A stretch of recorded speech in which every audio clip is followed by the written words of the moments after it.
Types of paragraph आणि कालचे प्रत्येकाचे एक एक एक्झाम्पल आपण पाहिले होते. आज पुढं अजून ऍडिशनल एक एक एक्झाम्पल पॅराग्राफच्या प्रत्येक प्रकारच्या पॅराग्राफचं पाहायचं आहे आणि त्यानंतर आपण युनिट नंबर 3 मधला शेवटचा पार्ट डायलॉग रायटिंग याच्याकडे वळायचा आहे. तर बघा, technical paragraph, descriptive paragraph, narrative paragraph आणि कंपॅरेटिव्ह पॅराग्राफ हे 4 प्रकार आपण पाहिलेले आहेत. आणि पॅराग्राफ रायटिंग मध्ये सर्वात महत्वाचे जे घटक आहेत, 4 एलिमेंट, ते आपण काल पाहिले होतं. Unity, order. युनिटी म्हणजे एकाच विषयाबद्दल पॅराग्राफ असला पाहिजे. ऑर्डर म्हणजे तुमच्या पॅराग्राफ मध्ये जो सिक्वेन्स तुम्ही दिलेला आहे, घटनांचा क्रम जो दिलेला आहे तो योग्य असला पाहिजे. कोहेरन्स म्हणजे प्रत्येक वाक्य जे आहे ते दुसऱ्या वाक्याला जोडलं गेलेलं असलं पाहिजे पॅराग्राफ मध्ये. आणि कम्प्लीटनेस म्हणजे पॅराग्राफला ज्या विषयाबद्दल पॅराग्राफ मांडलेला आहे त्याला पुरेसं साध्य करणारी वाक्य जी आहे ती पॅराग्राफ मध्ये असली पाहिजेत. तर हे आपण त्यामध्ये पाहिलं होतं आणि प्रत्येक पॅराग्राफचं एक एक्झाम्पल पाहिलं होतं. तर आज टेक्निकल पॅराग्राफ पहिला जो आहे त्याच्यामध्ये स्मार्टफोन हे एक्झाम्पल पाहिलं होतं. तर आपण पुढचं डिशवॉशर नावाचा पॅराग्राफ जो आहे तो बघायचा आहे. डिशवॉशर हे टेक्निकल पॅराग्राफ मध्ये येतं. डिशवॉशर म्हणजे अशी मशीन जी ताटल्या साफ करते. तर डिशवॉशर हे एक टेक्निकल पॅराग्राफ मध्ये येतं. डिशवॉशर ही एक मशीन आहे. तर त्याच्याबद्दलचा पॅराग्राफ आपण बघूयात. A dishwasher is a mechanical device for cleaning dishware and cutlery.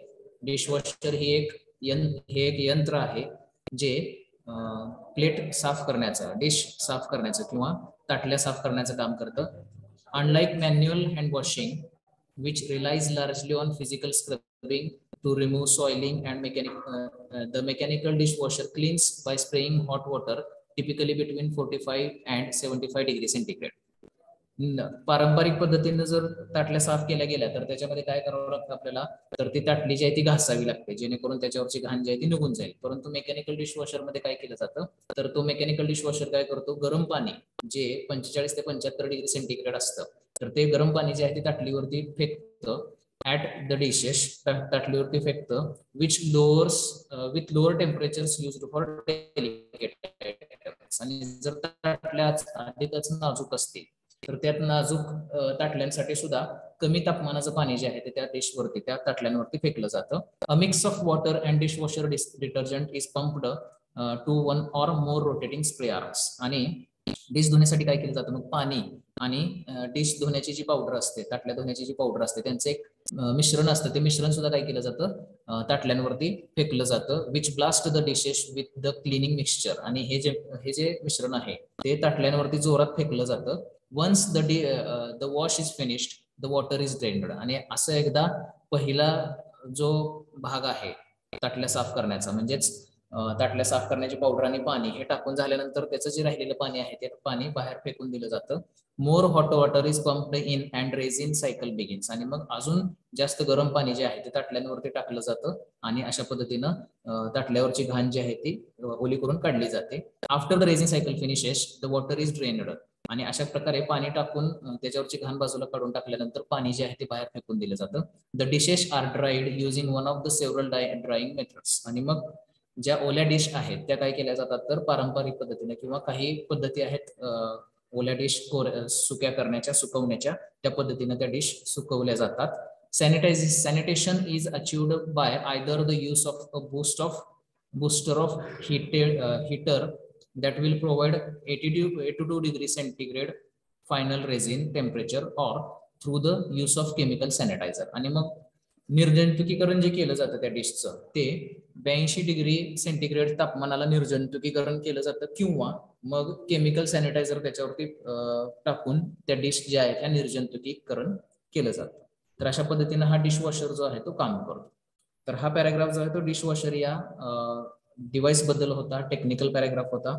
याच्यामध्ये बरेचसे टेक्निकल वर्ड्स जे आहेत ते वापरले गेलेले आहेत. फॉर एक्झाम्पल मेकॅनिकल डिव्हाइस, त्यानंतर स्प्रे आर्म्स किंवा त्यानंतर resin cycle, sanitation, final resin, drawing method, असे वेगवेगळे टेक्निकल शब्द वापरले गेलेले आहेत. तर हे टेक्निकल शब्द प्लस याच्यातली वाक्य सुद्धा जरी थोडीशी गुंतागुंतीची आहेत, म्हणजे मोठी आहेत. तर अशा प्रकारची वाक्य जी आहेत ही टेक्निकल पॅराग्राफ मध्ये वापरली जातात. तर हे एक एक्झाम्पल होतं टेक्निकल पॅराग्राफचं. याच्यानंतर आपल्याला पुढे डिस्क्रिप्टिव्ह पॅराग्राफ आपण काल सनसेट पाहिला होता. त्यानंतर आता अ फ्रेंडली मिनियन हा एक पॅराग्राफ आपल्याला पाहायचा आहे. तर एक मैत्रीपूर्ण जोडीदार असा त्या शब्दाचा अर्थ आहे. मिनियन या शब्दाचा अर्थ ऍक्च्युली ते एक लहान बाहुली असा त्याचा अर्थ होतो. एक मैत्रीपूर्ण लहान बाहुली असा त्या शब्दाचा अर्थ आहे. तर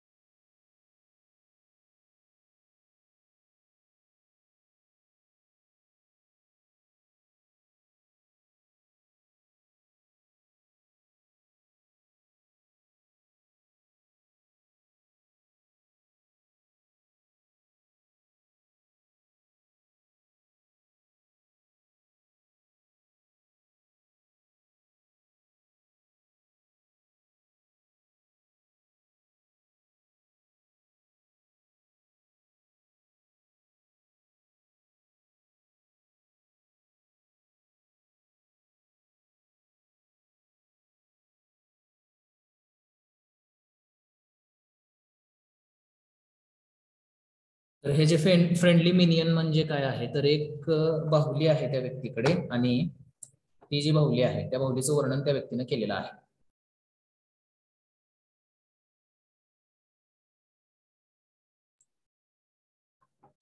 तर त्या बाहुलीचं वर्णन जो आहे तो व्यक्ती करतोय बघा. In one corner of my dresser sits a smiling minion on a tiny tricycle, a gift I received on my birthday from my close friend. माझ्या रूम मधल्या एका कोपऱ्यामध्ये एका 3 चाकी सायकलवरती एक छोटीशी बाहुली ठेवलेली आहे, जी माझ्या वाढदिवसाला माझ्या जवळच्या मित्राने भेट दिलेली होती. The minion is a cute small yellow malevolous henchman with a goggle.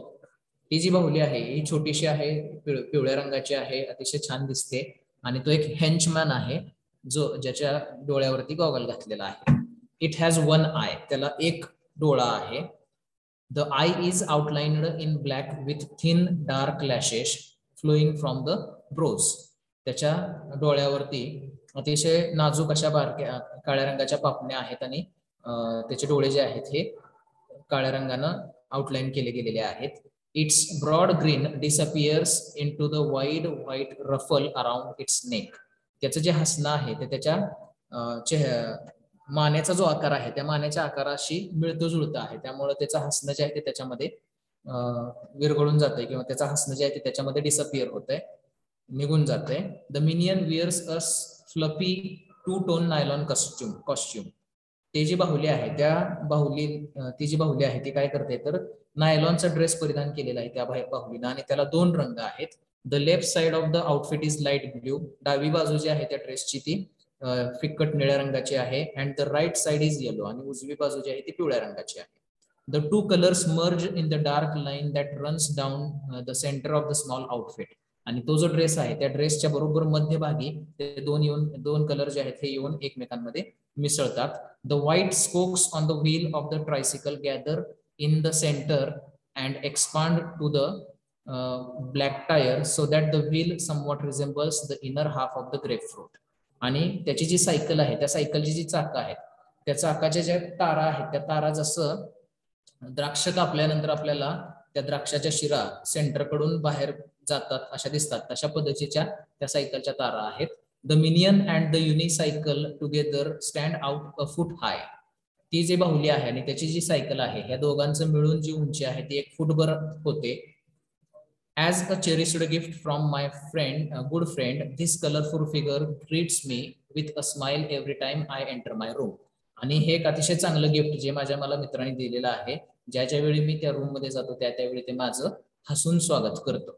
तर अशा पद्धतीनं हा एक डिस्क्रिप्टिव्ह पॅराग्राफ आहे. त्या बाहुलीचं वर्णन जे आहे ते लेखकानं त्या पॅराग्राफ मध्ये केलेलं आहे. याला वर्णनात्मक उतारा असं आपण म्हणतो. तर ज्यावेळी आपण हा उतारा वाचतोय त्यावेळी त्याचं जे डिस्क्रिप्शन करतोय लेखक त्यावेळी आपल्या डोळ्यासमोर थोड्या प्रमाणात का होईना पण ती बाहुली उभी राहते. ट्रायसिकल म्हटलं तर 3 चाकाची सायकल डोळ्यासमोर येते. त्यानंतर वन आईड एक डोळा असलेली बाहुली आहे असं म्हटल्यानंतर आपल्याला ते थोडक्यात त्याचा चेहरा आपल्या डोळ्यासमोर उभा राहतो. त्यानंतर त्याचा जो पिवळा आणि निळा रंग आहे ड्रेसचा तो सुद्धा आपल्या डोळ्यासमोर उभा राहतो. तर अशा प्रकारे डोळ्यासमोर चित्र उभं करणारी भाषा जी आहे ती डिस्क्रिप्टिव्ह पॅराग्राफ मध्ये वापरली जाते. तर हा डिस्क्रिप्टिव्ह पॅराग्राफ आहे.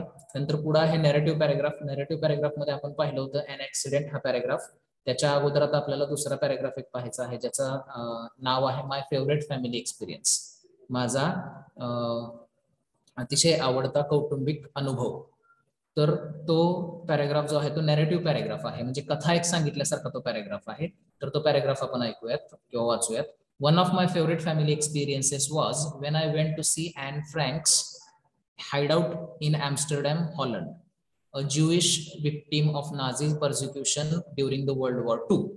माझा सर्वात आवडता कौटुंबिक अनुभव हा आहे की ज्यावेळी मी ॲन फ्रँक नावाची एक लेखिका होती, तिच्या लपण्याची जागा जी आहे,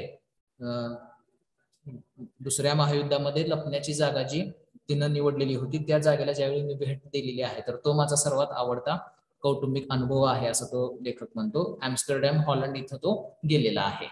तर German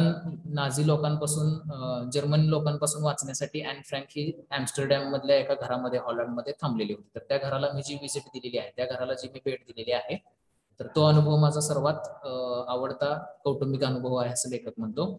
I had read Anne's published diary when I was young. ज्यावेळी मी लहान होतो त्यावेळी ॲन ह्या लेखिकेने लिहिलेली तिची जी डायरी आहे, तिची जी प्रकाशित झालेली डायरी आहे, ती मी डायरी वाचलेली होती. So I was extremely thrilled to actually have the chance to see where she and her family hide from the Germans for so many months. म्हणून मग लेखक म्हणतो की माझ्यासाठी तो अतिशय रोमांचित असा अनुभव होता, कारण मला प्रत्यक्ष पाहायला मिळणार होतं की ॲन आणि तिची फॅमिली जर्मन लोकांपासून लपण्यासाठी महिने लपण्यासाठी कुठं लपलेले होते, ती जागा मला पाहायला मिळणार होती आणि याबाबत मी अतिशय रोमांचित झालेलो होतो. I walked up the stairs of an apartment building and into a room with only one bookshelf in it. लेखक म्हणतो की मी त्या जागी गेलेलो आहे, तिथं पायऱ्या चढून वरच्या मजल्यावरती गेलेलो आहे एका बिल्डिंग मध्ये, आणि तिथं मला एका रूम मध्ये जायला मिळालेलं आहे जिथं फक्त एक बुक शेल्फ होतं. From what I remembered from the reading the diary, there was a doorknob behind the books. तिथं गेल्यानंतर मी जे डायरीमध्ये वाचलेलं होतं, त्या डायरीमध्ये असं लिहिलेलं होतं की त्या पुस्तकाच्या पाठीमागे एक कडी आहे, दरवाजाची कडी आहे. I found the doorknob and turned it and there was a secret annex. आणि मग मी ती कडी जी आहे ती शोधून काढलेली आहे, आणि शोधून काढल्यानंतर ती उघडलेलं आहे, तर त्या पुस्तकाच्या कपाटाच्या पाठीमागं एक सिक्रेट खोली होती. When I stepped into the room behind the bookshelf, I felt as if I had stepped back into the history. आणि मग ज्यावेळी मी त्या रूम मध्ये गेलेलो आहे पुस्तकाच्या शेल्फच्या पाठीमागे असणाऱ्या, त्यावेळी मला असं वाटलेलं आहे की मीच जणू काही इतिहासामध्ये गेलेलो आहे. I found Anne's room still with pictures of her favourite celebrities on her walls. आणि मग तिथं ॲनने लावलेली जी काही तिला आवडणाऱ्या ज्या काही लोकांची चित्र होती ती त्या भिंतीवरती अजून तशीच मला दिसलेली आहे तिथं लावलेली. The Frank family's furniture was still placed where they had left them in the rooms. Everything just as described in the diary. आणि त्यांच्या कुटुंबाचं जे फर्निचर आहे ते त्या रूम मध्ये जसं त्या डायरीमध्ये लिहिलेलं आहे तसंच तिथं ठेवलं गेलेलं मला दिसलेलं आहे. I toured each room in awe of actually seeing how they had lived, yet with sadness to know how it all ended. आणि मी सर्व रूम जे आहे ती पालथी घातलेली आहे अतिशय आश्चर्याने, आणि पाहिलेलं आहे की जसं ते तिथं कसं राहिले असतील, आणि शेवट त्यांचा दुर्दैवी अंत जो कसा झालेला आहे हे सुद्धा मी तिथं गेल्यानंतर थोडक्यात अनुभवलेलं आहे. Anne's diary was no longer just a book to me, but true heartfelt emotional life story written by a girl I felt almost I knew. आणि ॲनची जी डायरी आहे ती फक्त एक पुस्तक राहिलं नव्हतं माझ्यासाठी, तर खरोखरचा एक अनुभव झालेला होता, एक भावनिक कथा ती माझ्यासाठी झालेली होती. ज्या मुलीला मी डायरीच्या माध्यमातून वाचलं होतं तिला ओळखलेलं होतं, अशा पद्धतीचा तो अनुभव माझा झालेला आहे. तर अशा प्रकारे नॅरेटिव्ह पॅराग्राफ काय आहे, तर कथा सांगतो, म्हणजे तो व्यक्ती तिथे गेलेला आहे आणि त्यानं तिथे गेल्यानंतर काय काय पाहिलं याच्या कथा त्यानं स्वतः आपल्याला इथं सांगितलेल्या आहे. तर असा तो नॅरेटिव्ह पॅराग्राफ आहे. त्यानंतर कम्पेअर कॉन्ट्रास्ट, तुलनात्मक उतारा आपण पाहिला होता, town life versus country life. आता एक आपण नवीन तुलनात्मक उतारा पाहणार आहोत, तो आहे life now and life 5 years ago. आत्ताचं जीवन आणि 5 वर्षापूर्वीचं जीवन त्या लेखकाचं. तर त्यानं स्वतःच्या जीवनातील 5 वर्षापूर्वीचा कालावधी आणि आत्ताचा कालावधी याची तुलना केलेली आहे. तो पॅराग्राफ आपल्याला इथं बघायचा आहे. My life now and my life 5 years ago are similar, but there are also some major differences. लेखक म्हणतो की माझं आत्ताचं जीवन आणि माझं 5 वर्षापूर्वीचं जीवन याच्यामध्ये बरंचसं साम्य आहे, परंतु काही फरक सुद्धा त्याच्यामध्ये आहे. 5 years ago, I was living in Hyderabad and going to high school. I did not have to work because my parents supported me. 5 वर्षापूर्वी मी हैदराबादमध्ये राहत होतो आणि शाळेला जात होतो. मला काम करण्याची गरज पडत नव्हती कारण माझे पालक, माझे आई वडील जे आहेत ते मला सांभाळत होते. I had the responsibility of taking care of my younger sister as my parents were working. आणि माझे पालक काम करत असल्यामुळे मला माझ्या लहान बहिणीची काळजी घेण्याची किंवा लहान बहिणीकडे लक्ष देण्याची जबाबदारी माझ्याकडे असायची. I didn't really have any major goals 5 years ago. माझ्या जीवनामध्ये काय करायचं आहे हे ध्येय मी 5 वर्षापूर्वी ठरवलेले नव्हते. I wasn't really thinking about my future quite yet. आणि त्यावेळी मी माझ्या भविष्याबद्दल विचार करत नव्हतो. On the other hand, पण दुसरीकडे now I live in New Delhi and I have to work now in order to support myself. आता मी दिल्लीमध्ये राहत आहे आणि मला स्वतःलाच आधार देण्यासाठी मला स्वतःला काम करा. आता माझ्याकडे अजून एक अशी जबाबदारी आहे जी माझ्याकडे 5 वर्षापूर्वी नव्हती, म्हणजे स्वतःला सांभाळण्याची. I have some major goals now. आणि आता मी काही ध्येय सुद्धा ठरवलेले आहेत माझ्या आयुष्यामध्ये. फॉर इन्स्टन्स, जसं की I want to graduate and get my degree. मला ग्रॅज्युएशन पूर्ण करायचं आहे आणि माझी डिग्री मिळवायची आहे. I have a lot of things that I want to accomplish now. आणि बऱ्याचशा गोष्टी मला काय माझ्या आयुष्यामध्ये पूर्ण करायच्या आहेत. 5 years ago, I really wasn't going anywhere in my life, but now I am starting to get my life in order and deciding what I want to do. 5 वर्षापूर्वी माझ्या आयुष्यामध्ये काहीच घडत नव्हतं, मला काय करायचं हे माहित नव्हतं, परंतु आता मला माझ्या आयुष्यामध्ये काय करायचं आहे मला समजलेलं आहे आणि त्यासाठी मला जे काय करायचं आहे त्याचे निर्णय मी आता सध्या घेत आहे. माय लाईफ गेल्या 5 वर्षामध्ये फार मोठ्या प्रमाणात बदललेलं आहे. तर अशा प्रकारे हे compare and contrast, narrative paragraph, descriptive paragraph, technical paragraph जे आहेत हे अशा पद्धतीने आपल्याला लिहिता येतात. आता याच्यामध्ये सुद्धा ह्याने काय केलेलं आहे तर कंपेअर अँड कॉन्ट्रास्ट, त्याचं आत्ताचं जीवन आणि पाठीमागचं जीवन याची तुलना जी आहे ती केलेली आहे. त्याच्यासाठी ऑन द अदर हँड तुलना करण्यासाठी अशा पद्धतीने हे पॅराग्राफ जे आहेत इथं आपले संपत आहेत. पॅराग्राफ रायटिंगचा पार्ट जो आहे तो कम्प्लीट होतोय.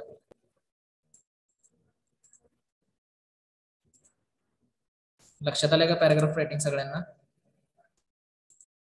तर हा पुढचा पार्ट आहे डायलॉग रायटिंगचा. क्वेश्चन नंबर 3 मध्ये मी तुम्हाला सांगितल्याप्रमाणे भाग लिहायचे आहेत, 3 लिहायचे आहेत. मग 2 डायलॉग आणि 1 पॅराग्राफ लिहा किंवा 2 पॅराग्राफ आणि 1 डायलॉग लिहा असा प्रश्न विचारला जातो. त्यामुळे तुम्हाला डायलॉग रायटिंग, पॅराग्राफ रायटिंग हे दोन्ही येणं अपेक्षित आहे. तर आता पॅराग्राफ रायटिंग जे आहे, डायलॉग रायटिंग जे आहे त्याच्यामध्ये आपण काय करूयात,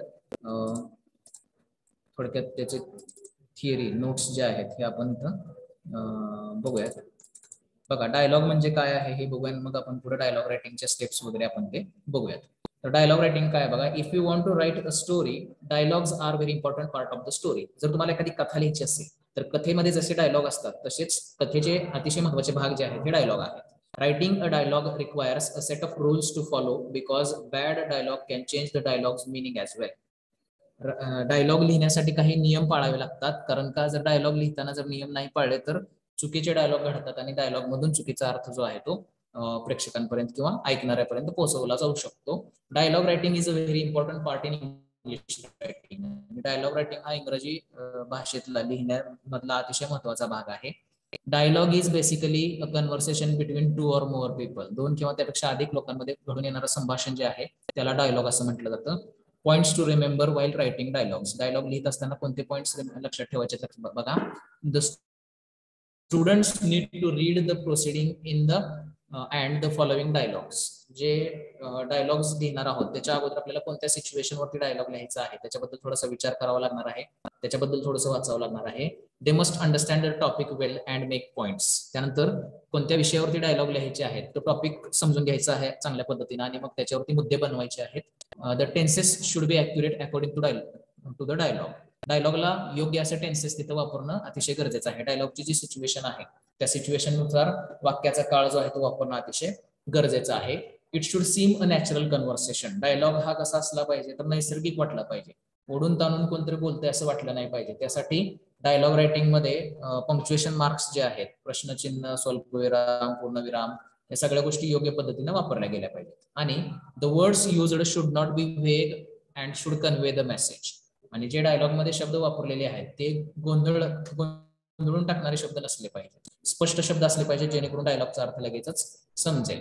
आता डायलॉग रायटिंग करत असताना काही टिप्स आपल्याला फॉलो कराव्या लागतात. तर त्या काय बघा, speak out the dialogue loudly as it will help you resonate your own dialogue and make you understand how will it sound to the reader. जोरात डायलॉग लिहिलेला जो आहे तो आपण थोडं जोरात वाचायचा आहे, किंवा ते जे वाक्य आहे ते जोरात वाचायचं आहे, जेणेकरून आपण बोलल्यानंतर ते वाक्य कसं वाटतं हे आपल्याला समजेल आणि त्याच्यामध्ये जर काही बदल करायचा असेल तर आपल्याला करता येईल. Keep your dialogue brief and impactful as adding extra details will only deviate the readers mind from the main point. तुमचा जो डायलॉग आहे हा शॉर्ट मध्ये ठेवायचा आहे, कारण ज्यादा माहिती जर सांगितली तर वाचणारा व्यक्ती जो आहे तो मुख्य विषयापासून दूर जाऊ शकतो. Give each character a unique way of talking or voice. It will add extra character trait and readers can identify the character just by reading his dialogue. आणि ज्या कॅरेक्टरच्या तोंडी तुम्ही काही डायलॉग लिहिणार आहात तर त्याला स्पेशल क्वालिटी जी आहे ती तुम्ही ऍड करायची, जेणेकरून वाचणाऱ्याला तो डायलॉग जो आहे तो कोण वाचते हे लगेच लक्षात येईल. While writing dialogues, always remember whom the dialogue is being addressed to. आणि डायलॉग लिहित असताना डायलॉग हा कोणाला उद्देशून म्हटला गेलेला आहे हे आपण तिथं लक्षात ठेवणं अतिशय गरजेचं आहे. तर फॉर्मॅट ऑफ डायलॉग रायटिंग हा जो भाग आहे हा तुम्ही वाचा, हा तुमच्यासाठी आपण इथं नोट्स मध्ये देणार आहोत. तर पुढे आपण जाऊयात आणि डायलॉग रायटिंगचा भाग जो आहे तो बघूया. डायलॉग रायटिंग काय आहे, तर आपण जसं म्हटलं डायलॉग काय आहे तर दोन किंवा त्यापेक्षा अधिक व्यक्तींमध्ये घडून येणारा जो संवाद आहे त्याला डायलॉग असं म्हटलं जातं. तर त्याच्या काही स्टेप्स आहेत, तर त्या 3 स्टेप्स आहेत डायलॉग रायटिंगच्या. डायलॉगचे 3 पार्ट आपण म्हणू शकतो याला. त्याच्यामध्ये आपण म्हणू शकतो बघा, ग्रीटिंग्स आहेत. ग्रीटिंग्स म्हणजे डायलॉग ज्यावेळी ओपन होतो, डायलॉग ज्यावेळी सुरुवात केली जाते डायलॉगला, त्यावेळी एक व्यक्ती दुसऱ्या व्यक्तीला संबोधतो, अभिवादन करतो. तर त्या अभिवादन करण्याच्या 2 पद्धती आहेत, एक फॉर्मल आणि दुसरी इनफॉर्मल. फॉर्मल म्हणजे औपचारिक, त्यालाच आपण कार्यालयीन म्हणतो, आणि इनफॉर्मल म्हणजे अनौपचारिक, त्यालाच आपण कौटुंबिक असं म्हणतो. कार्यालयीन आणि कौटुंबिक, फॉर्मल आणि इनफॉर्मल, औपचारिक आणि अनौपचारिक. तर ग्रीटिंग्स ह्या फॉर्मल ग्रीटिंग्स कशा असतात तर good morning, good afternoon, good evening अशा पद्धतीच्या असू शकतात वेळेनुसार दिवसाच्या. आणि इनफॉर्मल म्हणजे अनौपचारिक जे हे आहेत ग्रीटिंग्स, त्या हाय, हॅलो अशा पद्धतीच्या असू शकतात. तर डायलॉग कुणामध्ये आहे याच्यावरून आपण ठरवायचं आहे की त्याची ग्रीटिंग्स ही फॉर्मल करायची की इनफॉर्मल करायची आहे. डायलॉग जर 2 मित्रांमध्ये असेल, 2 मैत्रिणींमध्ये असेल तर इनफॉर्मल आपण ग्रीटिंग्स करू शकतो, हाय, हॅलो अशा सारख्या. डायलॉग जर कार्यालयीन कामासंदर्भात असेल, जसं की रेल्वे तिकीट बुक करणं असेल, डॉक्टरांकडं तपासायला जाणं असेल, किंवा अकाउंट ओपन करायला जाणं असेल बँकेमध्ये, किंवा कॉलेजच्या क्लर्ककडे जाऊन एखाद्या गोष्टी संबंधी माहिती घ्यायची असेल, तर त्या ठिकाणी मात्र फॉर्मल ग्रीटिंग्स असली पाहिजे. For example good morning, good afternoon, good evening अशा पद्धतीची. तर हे ग्रीटिंग्स हा जो पार्ट आहे हा डायलॉग सुरुवात करतो, डायलॉग सुरुवात करण्यासाठी वापरला जातो. 2 व्यक्तींमध्ये घडणारा डायलॉग जो आहे तो ग्रीटिंग्सने सुरू होतो. त्यानंतर ग्रीटिंग्स झाल्यानंतर मुख्य डायलॉगला सुरुवात होते, आणि मुख्य डायलॉगला सुरुवात करत असताना त्याची सुरुवात जी आहे ती प्रश्न आणि उत्तर या स्वरूपात असते. म्हणजे एक व्यक्ती विचारतो त्या मुख्य विषयाबद्दल. फॉर एक्झाम्पल जर रेल्वेचं तिकीट बुक करायचं असेल, रिझर्वेशन करायचं असेल, तर गेलेला व्यक्ती जो आहे तो तिथं रेल्वे क्लर्कला विचारू शकतो की what is the procedure to book a railway ticket, reservation ticket. तर त्यावरती उत्तर जो आहे तो रेल्वेचा क्लर्क देऊ शकतो. म्हणजे सुरुवात करत असताना जो विषय आपल्याला सांगितलेला आहे त्याच्याबद्दल प्रश्न विचारायचा आहे. प्रश्न आणि उत्तर या स्वरूपात डायलॉग नेहमी असतात, हे लक्षात ठेवायचं. तर मग question and answer about the main subject हा महत्वाचा भाग आहे मुख्य डायलॉग डेव्हलप करण्यासाठी. बुकिंग रेल्वे तिकीट्स असं जर म्हटलं आपण आणि त्या ठिकाणी गेलो आणि आपण त्यांना म्हटलं गुड मॉर्निंग सर, तो सुद्धा आपल्याला रिटर्न मध्ये गुड मॉर्निंग वगैरे म्हणेल. त्यानंतर आपण मग विचारायचं आहे की what is the procedure to book reservation, railway reservation ticket. त्यानंतर तो म्हणेल की तुम्हाला एक फॉर्म भरावा लागेल, you have to fill the form along with any xerox copy of identification. तुम्हाला ओळखीचं ओळखपत्राचे झेरॉक्स द्यावे लागेल, त्याच्याबरोबर तुम्हाला हा फॉर्म भरून द्यावा लागेल. शिवाय त्याच्यावरच्या डिटेल्स भरावे लागतील, कोणत्या गाडीचं रिझर्वेशन पाहिजे, कधीच कोणत्या दिवसाचं पाहिजे, किती वाजताच्या गाडीचं पाहिजे, कुणीकडे जाणार आहात, गाडीचा नंबर किती आहे, या सगळ्या गोष्टी तो तिथं विचारेल किंवा टाकायला सांगेल. आणि हे करत असताना, मुख्य डायलॉग डेव्हलप करत असताना, मुख्य डायलॉग लिहित असताना लँग्वेज जी आहे ती पोलाइट असणे गरजेचं आहे. Polite language should be use. अतिशय विनम्र अशी भाषा जी आहे, मग तुमचं ते ग्रीटिंग्स किंवा तुमचा डायलॉग जो आहे तो फॉर्मल असू देत किंवा इनफॉर्मल असू देत, औपचारिक असू देत किंवा अनौपचारिक असू देत, लँग्वेज जी आहे डायलॉगची ती पोलाइट असणं गरजेचं आहे. तर हा मेन डायलॉग डेव्हलप करत असताना तुम्हाला क्वेश्चन आन्सरच्या स्वरूपात डेव्हलप करावं लागणार आहे आणि त्याची भाषा जी आहे ती पोलाइट वापरावी लागणार आहे. आणि शेवटचा पार्ट जो आहे डायलॉग रायटिंग मधला तो आहे क्लोजिंग सेंटेन्सेस. म्हणजे डायलॉग ज्यावेळी आपण बंद करतो, शेवट करतो डायलॉगचा, त्यावेळी सुद्धा दोन प्रकारे तो डायलॉग बंद करता येतो. तुमचं जर ग्रीटिंग्स हे फॉर्मल झालं असेल तर फॉर्मल क्लोजिंग तुम्हाला करावं लागणार आहे. म्हणजे good morning, good afternoon, good evening असं जर तुम्ही ओपनिंग केलेलं असेल डायलॉगचं, तर तुम्हाला क्लोजिंग करत असताना good day to you, have a nice day, thank you, it was pleasure talking to you, अशा पद्धतीचं फॉर्मल क्लोजिंग करावं लागणार आहे. तुमचं जर डायलॉगचं ओपनिंग किंवा डायलॉग तुमचा जर इन्फॉर्मल असेल, हाय हॅलो अशा स्वरूपाचा, तर तुम्हाला इन्फॉर्मल क्लोजिंग करावं लागणार आहे. For example, take care, see you soon, bye, अशा पद्धतीने. तर अशा पद्धतीनं फॉर्मल आणि इन्फॉर्मल डायलॉग आहे का याच्यानुसार मग तुम्ही काय करायचंय तर डायलॉग लिहायचा आहे. डायलॉग फॉर्मल असू देत किंवा इन्फॉर्मल असू देत, भाषा जी आहे डायलॉगची ती पोलाइट असणं गरजेचं आहे, विनम्र असणं गरजेचं आहे. तर अशा पद्धतीनं डायलॉग रायटिंग जे आहे ते आपल्याला करता येऊ शकतं. डायलॉग रायटिंगच्या ह्या 3 स्टेप्स एक्झाम्पल मध्ये कशा आपल्याला दिसत आहेत हे आपल्याला इथं बघायचं आहे. तर डायलॉग रायटिंग मध्ये पहिलं एक्झाम्पल काय आहे बघा. A dialogue between 2 students of the same school who are meeting in the new institute.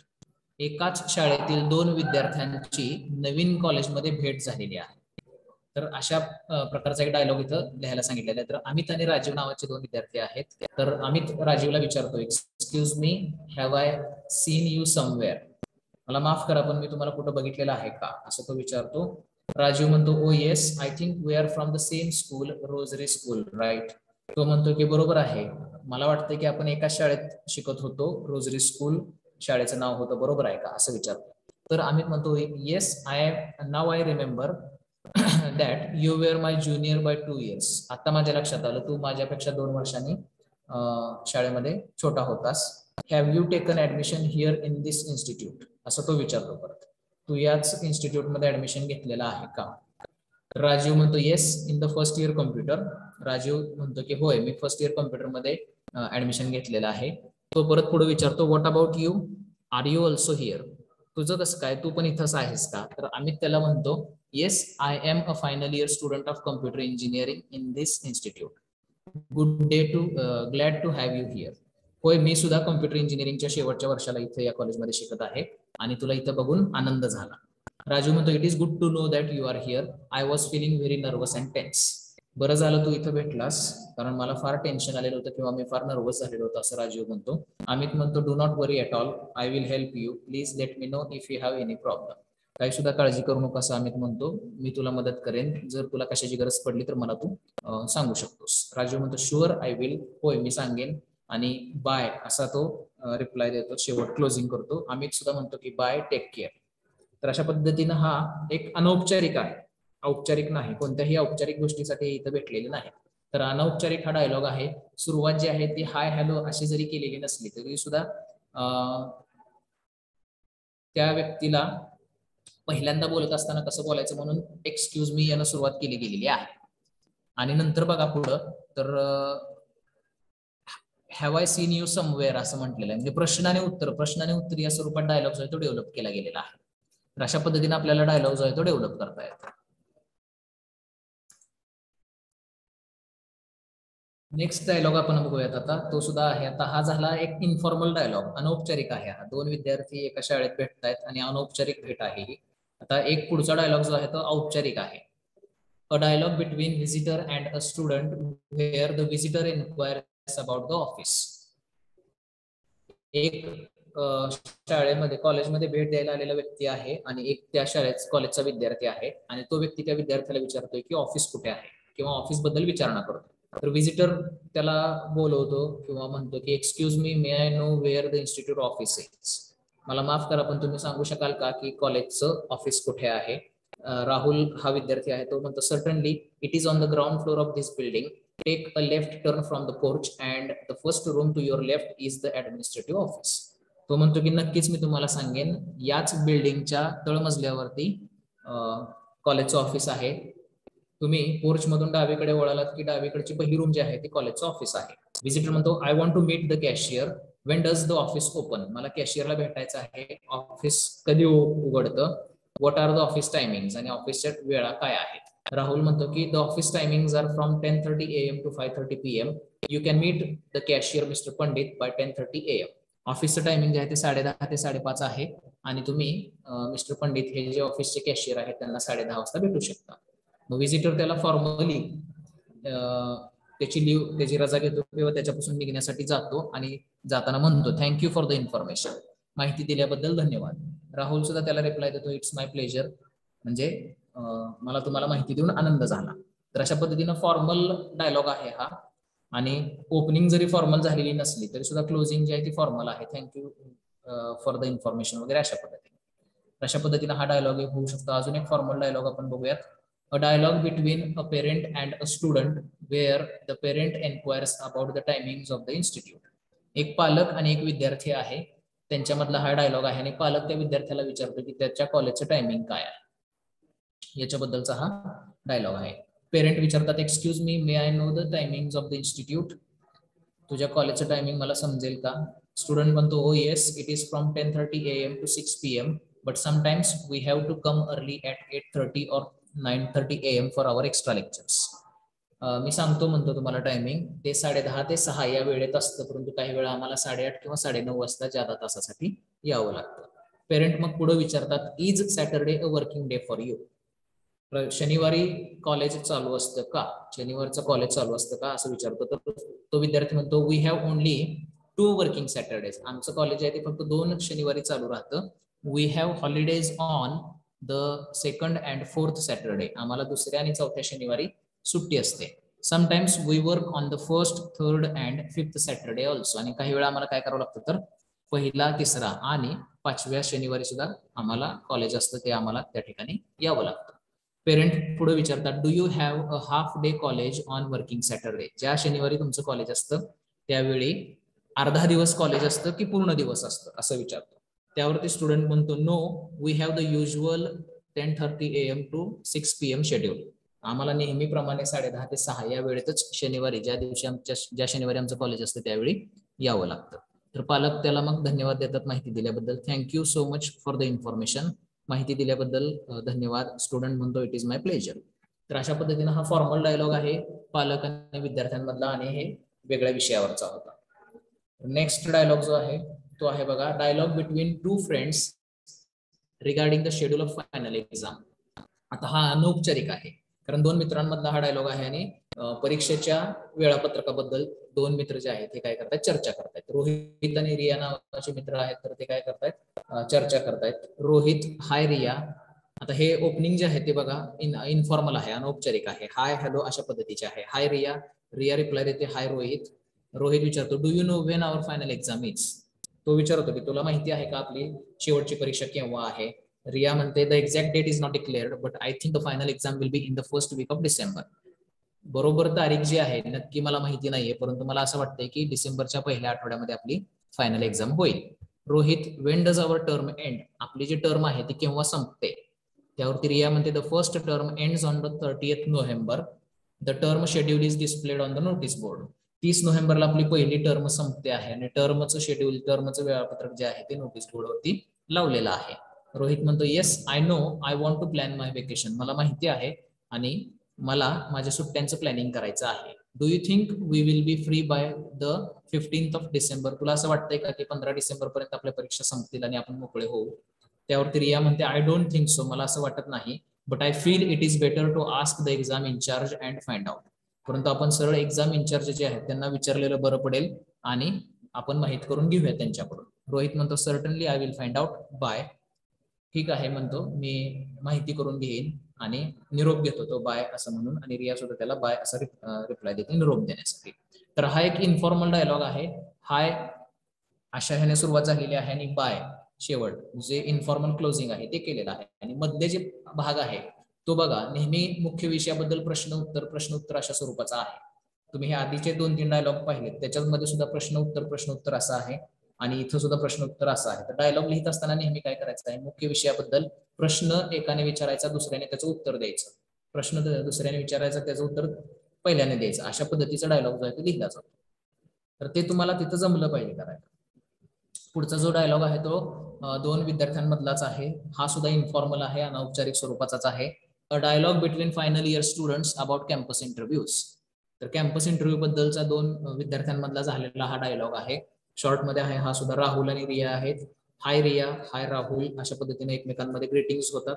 त्यानंतर राहुल म्हणतो, do you know when our campus interview is. आपला कॅम्पस इंटरव्ह्यू केव्हा आहे तुला माहिती आहे का. कॅम्पस इंटरव्ह्यू बद्दल आहे त्यामुळे त्याच्याबद्दलच प्रश्न विचारायचा. लगेचच मग रिया आन्सर करणार आहे, the exact date is not declared but I think the campus interview will be in the first week of April. एक्झॅक्ट तारीख माहिती नाहीये, अजून डिक्लेअर झालेली नाहीये, परंतु एप्रिलच्या पहिल्या आठवड्यामध्ये आपले कॅम्पस इंटरव्ह्यू होऊ शकतात.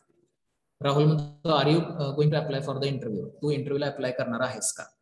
म्हणजे असे प्रश्न उत्तर आपल्याला तिथे सुचले पाहिजेत. फक्त एकाच विषयाबद्दल बोलायचं नाही, तर त्याच याच्याबद्दल दुसरा प्रश्न आपल्याला सुचला पाहिजे. तर रिया म्हणते, ऑफकोर्स होय, मी पण अप्लाय करणार आहे. I need job to clear my education loan. मला जॉबची गरज आहे, माझं शैक्षणिक कर्ज मला परत करायचं आहे. राहुल म्हणतो, येस इट इज नेसेसरी. होय, ते गरजेचं आहे. I am also preparing for interview. मी सुद्धा इंटरव्ह्यूची तयारी करत आहे. Can we discuss interview techniques after the lectures. Lecture झाल्यानंतर आपण मग इंटरव्ह्यू टेक्निकची एक डिस्कशन करूयात का. तर रिया म्हणते, येस वी कॅन. होय, आपण करू शकतो. Meet me at the conference hall for the interview practice. आणि मग कॉन्फरन्स हॉलमध्ये मला भेट, आपण तिथे इंटरव्ह्यूची प्रॅक्टिस करूया, असं रिया म्हणते. राहुल म्हणतो, सर्टनली आय विल कम. आणि बाय म्हणून तिला क्लोजिंग रिप्लाय देतो. रिया सुद्धा बाय असा क्लोजिंग रिप्लाय देतो. तर अशा पद्धतीने 2 विद्यार्थ्यांमध्ये अनौपचारिक डायलॉग जो आहे तो अशा पद्धतीने घडू शकतो.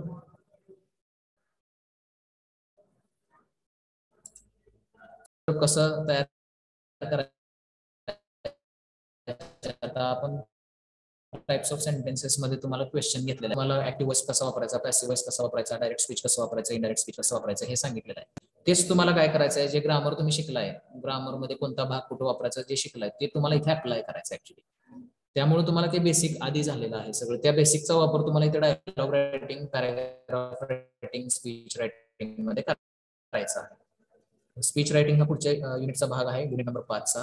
तर आपण आता अजून एक डायलॉग बघूया, त्यातला शेवटचा डायलॉग आहे. तर तो डायलॉग काय बघा, a dialogue between a clerk and a student about collecting scholarship check.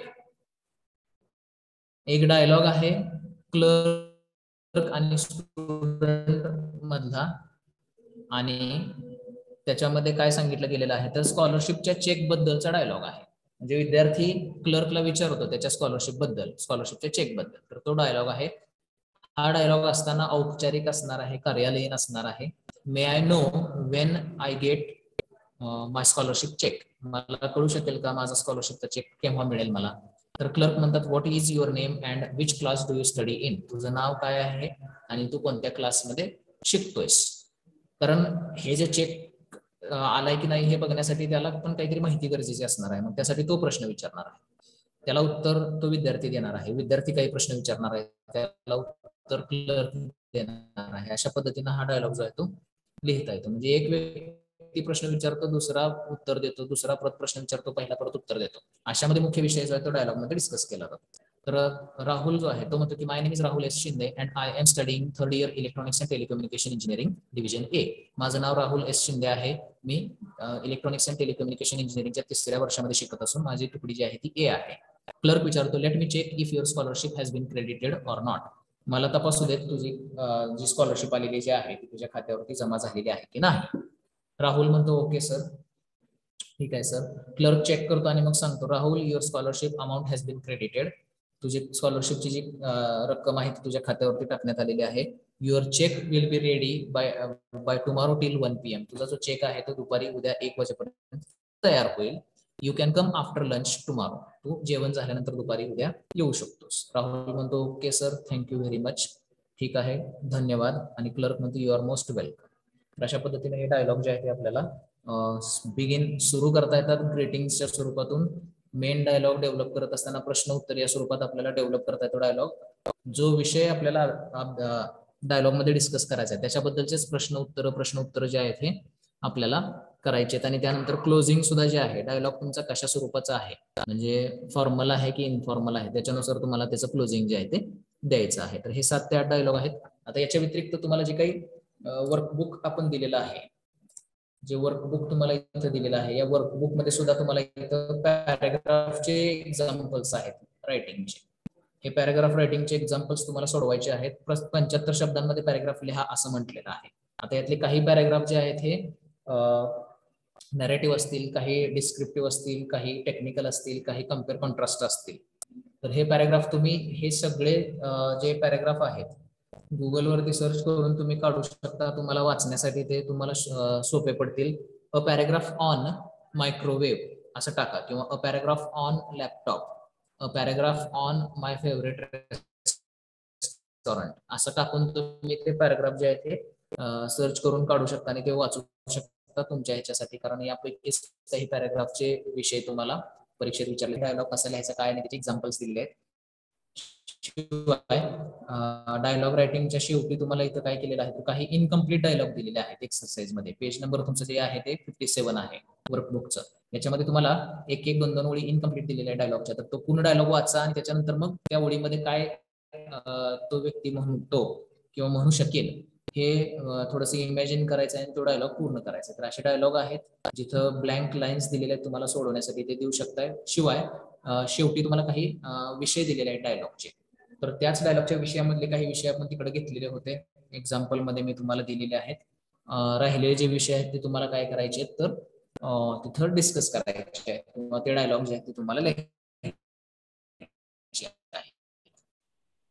तर अशा पद्धतीने तुम्ही तुमचे डायलॉग रायटिंगची प्रॅक्टिस नाही. तर इथं आपला युनिट नंबर 3 जो आहे तो कम्प्लीट होतोय. डायलॉग रायटिंग आणि पॅराग्राफ रायटिंग सर्व 12 मार्काचा हा युनिट आहे टोटल. म्हणजे 2 पॅराग्राफ आणि 2 डायलॉग विचारले जातात, त्यापैकी 3 कोणतेही लिहायचे तुम्हाला. एक पॅराग्राफ लिहा, 2 डायलॉग लिहा किंवा एक डायलॉग लिहा, 2 पॅराग्राफ लिहा. 4 4 मार्काला एक आहे. 12 मार्काचा हा युनिट नंबर 3 आपला इथं कम्प्लीट होतो.